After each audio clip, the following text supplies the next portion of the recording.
atheists, agnostics, long-haired weirdos, short-haired weirdos, vandals, hooligans. The government, hug the government, love the government, hug the government, love the government, hug the government. Welcome to The Politics Guys, a place for bipartisan, rational, and civil debate on American politics and policy. I'm Northern Kentucky University political scientist Michael Baranowski. I'm joined today by my conservative counterpart, Cleveland area attorney and defender of freedom, Jay Carson. Hey, Mike. Hey, Jay. So as I was saying, there was a lot we didn't get to in the weekend show. Not surprising because we had a lot to say about both the Alito thing and Donald Trump, of course. But one thing I'm eager to talk about is a case that actually you know a lot about because you wrote an amicus brief. And I did. Before you explain the case. I'm not only the defender of freedom, Mike, I now think of us as the spear tip of liberty.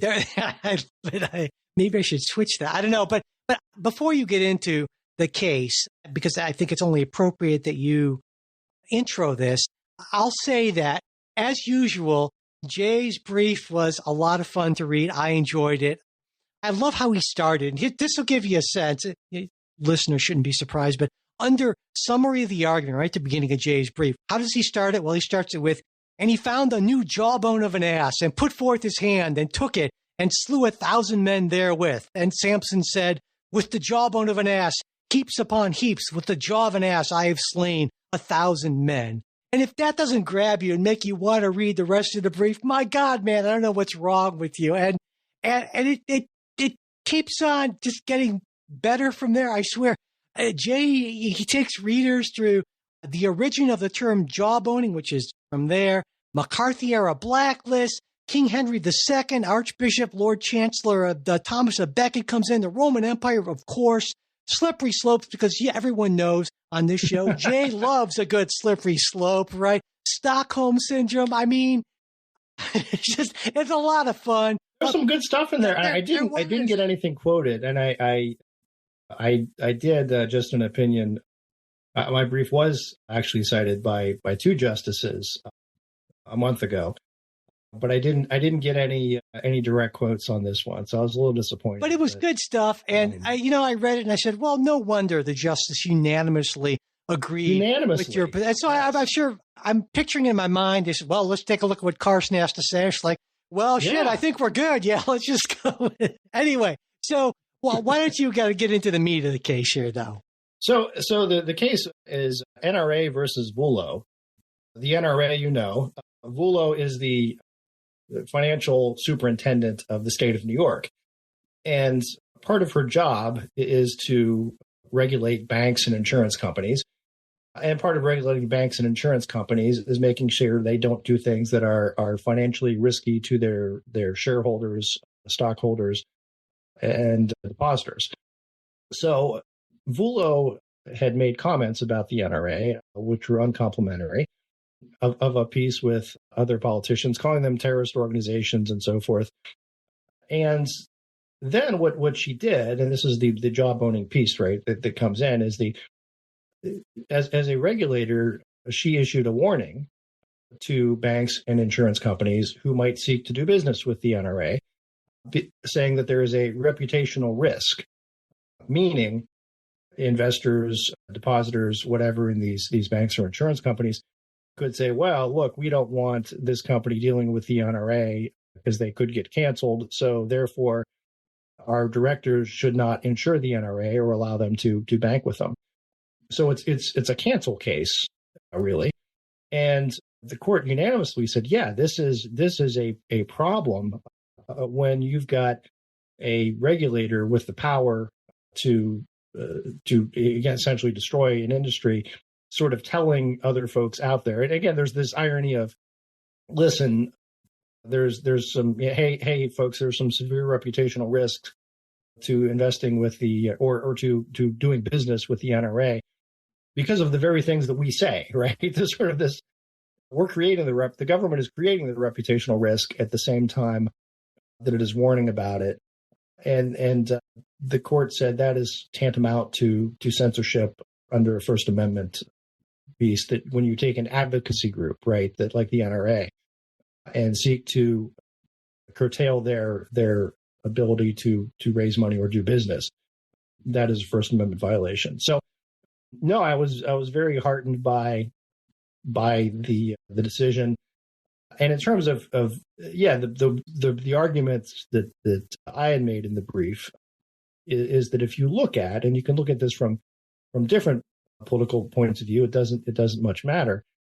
The problem is when you get the government into making lists of preferred and unpreferred people or businesses, you necessarily get into violating the First Amendment.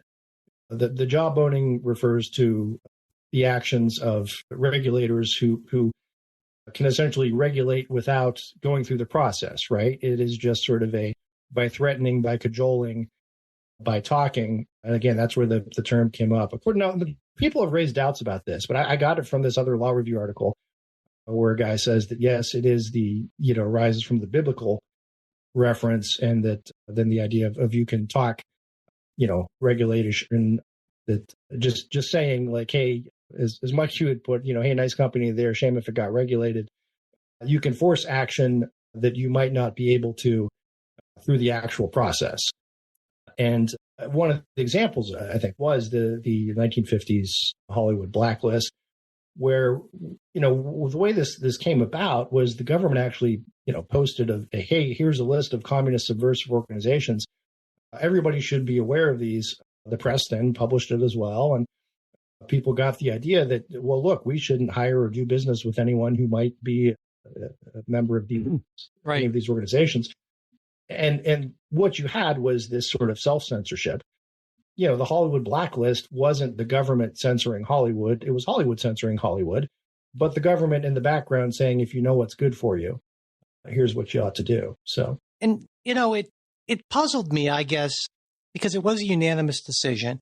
And in fact, Jay Carson and the ACLU were on the same side here, because the ACLU filed a brief in support. And whenever I see something like that, I think, well, this clearly must be the right position. But I thought, well, how did it get to the Supreme Court? And so I said, well, okay, let's see what the Circuit Court had to say. And the Second Circuit saw things very differently. And in fact, the Second Circuit's argument was that, like, hey, what Vullo was doing was just essentially carrying out her regulatory responsibilities as a sketchy organization. She was just saying, you should probably be aware of this sort of thing. And I think that's not a crazy argument, because as you've said, right, there is this obligation in her position to let organizations know that she's in charge of about this sort of reputational risk and things like that. So it's not like it's this wildly outside, right? You can imagine circumstances in which it would be entirely appropriate to issue some sort of guidance, but that, and I agree with the majority and you and the ACLU, that this kind of goes over the line. I guess what amazes me the most is that the Second Circuit didn't see it that way. So the other thing, the piece to remember, and this is, I think, why it's unanimous here, and if it comes back up, might not be unanimous next time, is this sort of a procedural quirk in how it came up, right? It came up on a motion to dismiss. The NRA sued, Vullo moved to dismiss, and the court granted that motion. Now, on a motion to dismiss, you have what the court isn't really determining who's right and who's wrong, or determining the constitutional question. Rather, they're simply determining, has the plaintiff pled enough of a case to keep going, right? Is this a plausible case? Motions to dismiss necessarily come before discovery, before much evidence is put forward. So the burden on the party getting the dismissal is fairly high. They have to essentially say, look, there's no set of facts, nothing here under which this plaintiff could prevail. And in this case, the court, it makes it sort of easy for the court to say, yeah, well, look, they may or may not be right here. And on a motion to dismiss, all of the facts claimed in the complaint are treated as true. They'd say, look, they may not prevail at the end of the day, but they've pled enough here that they get in the court and they get to at least move forward with their case. So part of it is a little bit of the procedure it came up on. It wasn't, after a trial or a summary judgment decision or something like that would get more into the merits. It's more just have they stated the case. And the court says, yeah, this is They've done what they need to do to state the case. Got it. All right.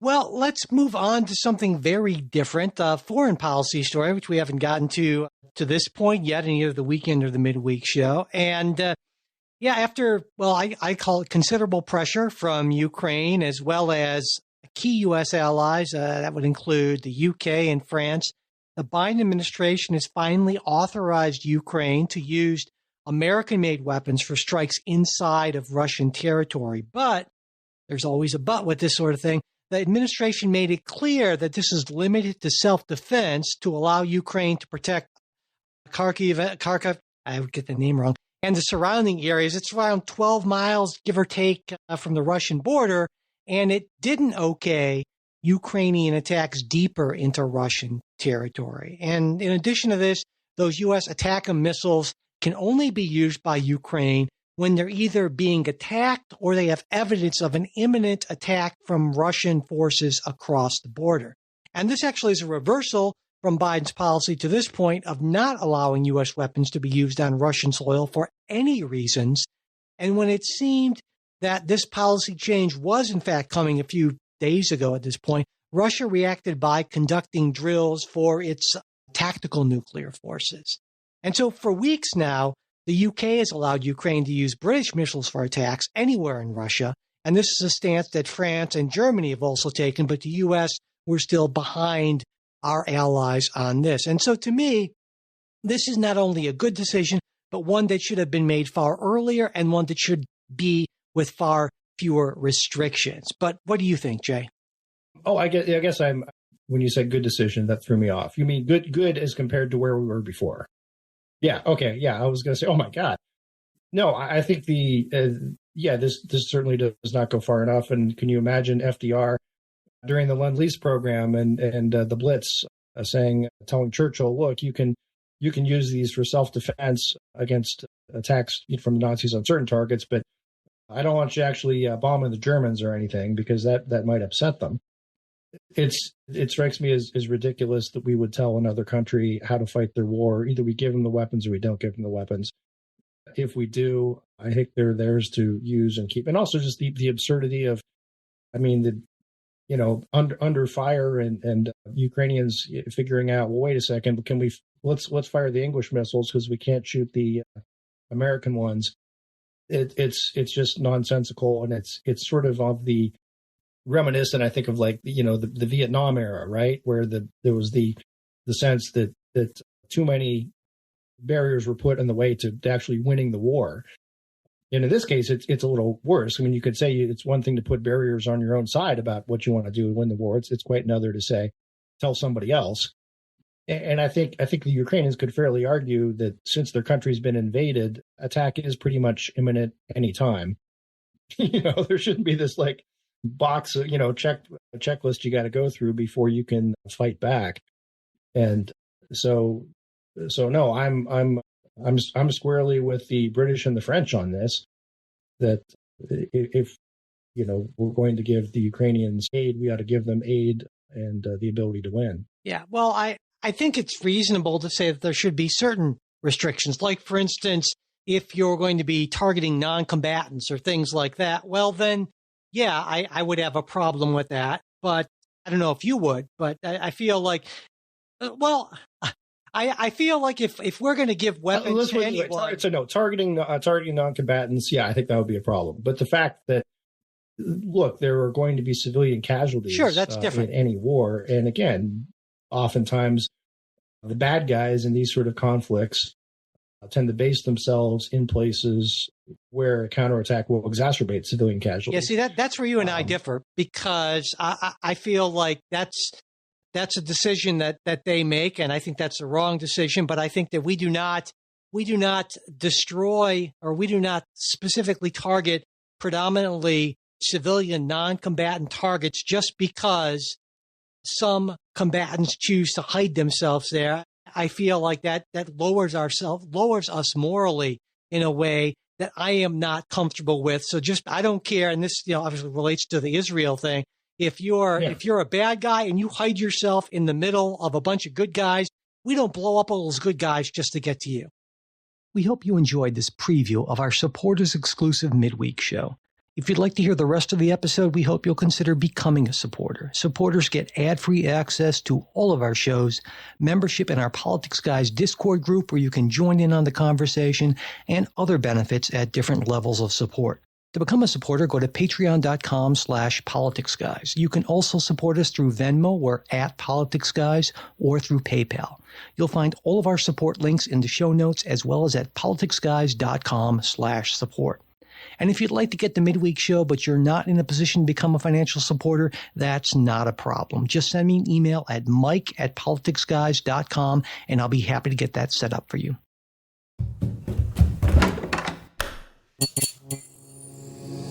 This podcast is part of the Democracy Group,